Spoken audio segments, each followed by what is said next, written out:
Fireworks on the 4th of July can be annoying for neighbors and a fire hazard in hot, dry weather. Yeah, but first responders say calling 911 to report those could end up costing someone their life. Apple Valley News Now's Emily Goodell spoke to emergency officials who are asking you not to call 911 about non-emergency concerns.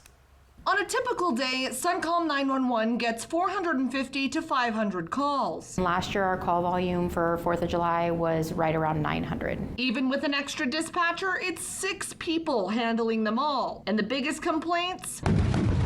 Fireworks. They shouldn't call 911 if it's not imminent danger to someone or someone's property, if it's not causing a medical emergency or medical injury, or it has not started a fire. Because it ties up 911 lines. We might have to put people on hold so that we can get to the next call to determine which one is more priority before moving back to the original call. Sometimes delaying emergency response by precious seconds or minutes. If it's a medical emergency, it can be critical. If it's a brush fire that's starting, minutes can be very critical, especially if it's a brush fire that's expanding. And so we want those people to be able to get through to us so that we can get the right resources started as fast as possible. It's also one of the busiest days of the year for police. The sheer volume of calls and things that need your attention, and then the inability to get to them all at a timely manner. Short-staffed, it's even harder. It can be dangerous for an officer because you're going to a call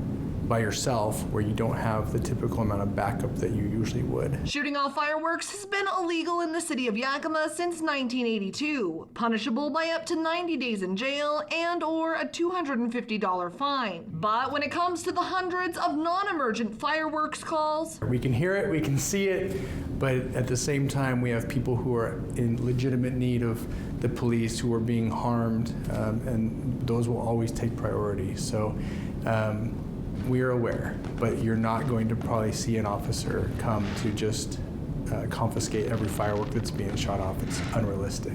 Because if everyone is calling 911 about fireworks, the worst case scenario? That somebody who is in a legitimate life or death emergency can't get into a 911 call taker.